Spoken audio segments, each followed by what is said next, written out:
Bonjour, dans cette capsule vidéo de la page 3 de tes notes de cours, on va voir maintenant la notation décimale. Donc, ce qu'on avait vu au dernier cours, c'est qu'on avait vu la fraction décimale, on avait vu l'arrondissement et des exemples de valeurs de position.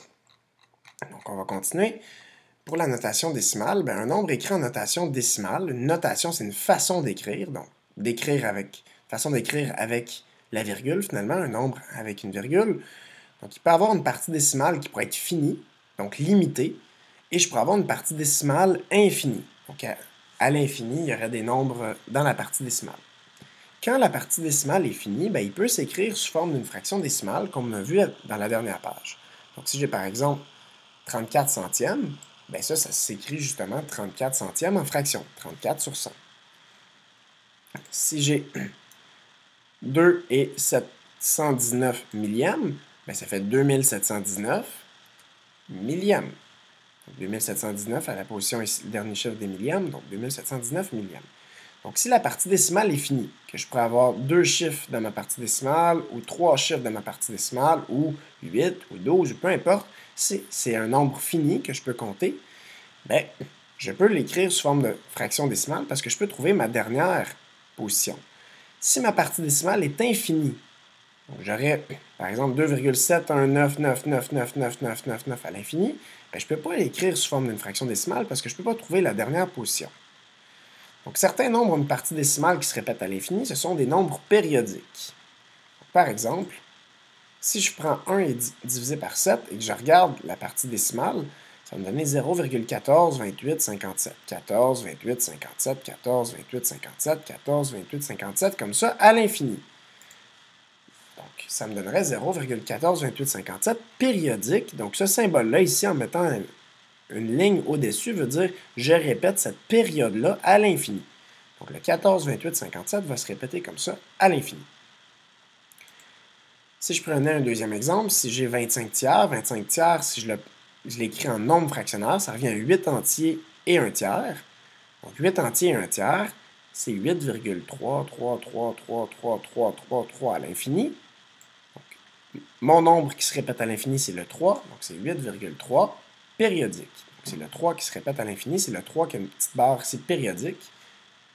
Et ça, à ce moment-là, quand j'ai des parties décimales infinies, je ne peux pas l'écrire sous forme de fraction décimale. Si je veux ordonner ou comparer des nombres décimaux, ce que ça revient à faire, c'est les placer soit en ordre croissant ou les comparer en disant s'il est plus petit, plus grand ou égal à un autre nombre.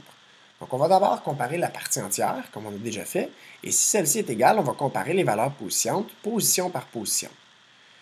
Donc, 9 et 76 centièmes par rapport à 9 et 8 dixièmes, les deux ont la même partie entière. Si je regarde les dixièmes, lui a 7 dixièmes, lui a 8 dixièmes. Donc, déjà, celui-là est plus grand, je sais. Peu importe si lui, après, a 6 centièmes, lui a 0 centième, il n'est pas écrit, mais il est comme 0 centième. Je pourrais ajouter ici le 0. Donc, 9 et 76 est plus petit que 9,8, puisque ici j'ai 7 dixièmes et ici j'avais 8 dixièmes. Pour le B, 5 et 625 millièmes par rapport à 5 et 6219 10 millièmes. Donc, chacun a la même partie entière, chacun a 6 dixièmes, chacun a 2 centièmes, lui a 5 millièmes et lui a 1 millième.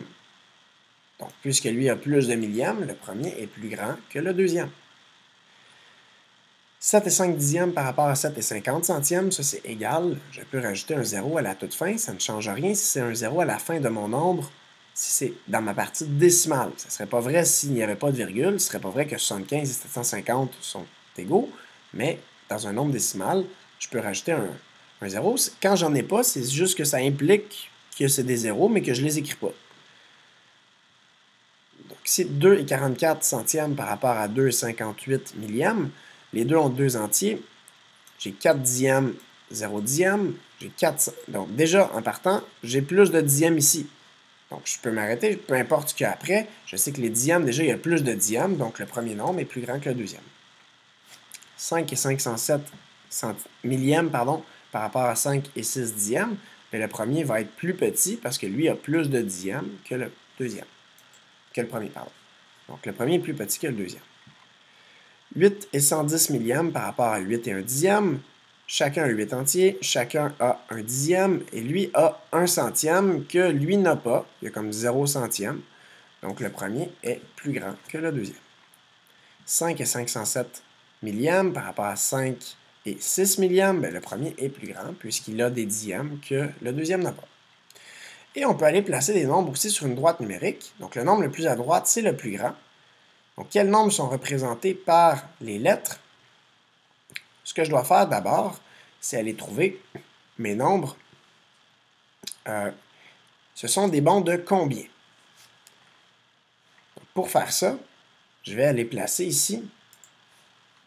Mais donc, je peux aller remarquer que de 0 à 1, c'est un bon de 1.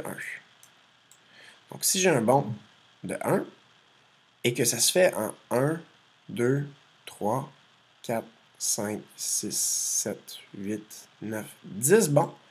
Donc, j'ai un bon de 1 que je divise en 10. Donc, c'est des bons de 1 dixième. Donc, chacun ici, c'est comme 0, 0,1, 0,2. Je vais l'écrire pour le premier. Je ne vais pas tous les écrire.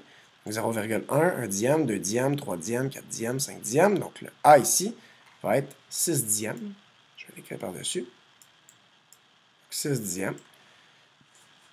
Ici, j'aurai 1 et 1 dixième. Ici, j'aurai 2 et 3 dixièmes.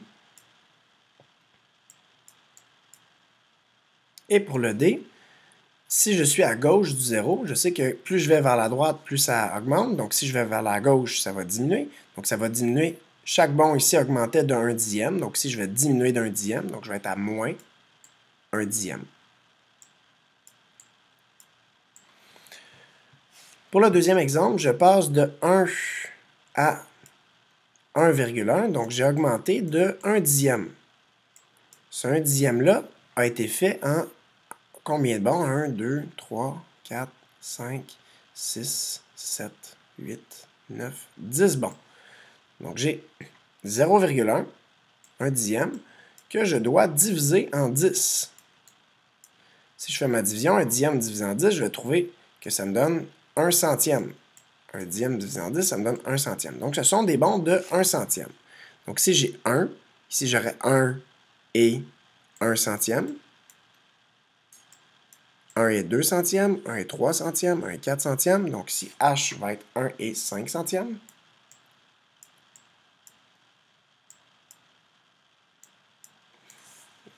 Donc 1 et 6 centièmes, 7 centièmes, 8 centièmes, 9 centièmes, 10 centièmes. Donc, 10 centièmes, c'est comme 1 et 1 dixième. 1 et 10 centièmes. 1 et 11 centièmes, 1 et 12 centièmes, 1 et 13 centièmes. Le F va être 1 et 14 centièmes.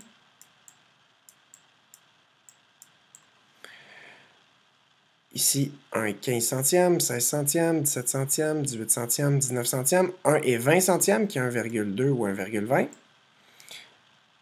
J'ai 1 et 21 centièmes. Et ce qu'il me reste à faire, c'est mon 1 et 21 centièmes. Okay. Donc, ce qu'il me reste à trouver, c'est ma valeur ici de E. Puisque je me déplace vers la droite, j'augmente toujours de 1 centième. Donc, si je dois enlever 2 centièmes, donc si j'ai un entier et que j'enlève 1 centième, je serai à 99 centièmes. Parce qu'un entier, c'est 100 centièmes. Donc, 99 centièmes. Et ici, E va être à 98 centièmes. 0,98. Voilà. Donc, dans la prochaine page, ce que nous verrons, c'est comment additionner, comment passer d'une forme à une autre, donc de fraction à pourcentage ou de pourcentage à notation décimale, et d'autres passages comme ça pour passer d'une forme à une autre. Merci.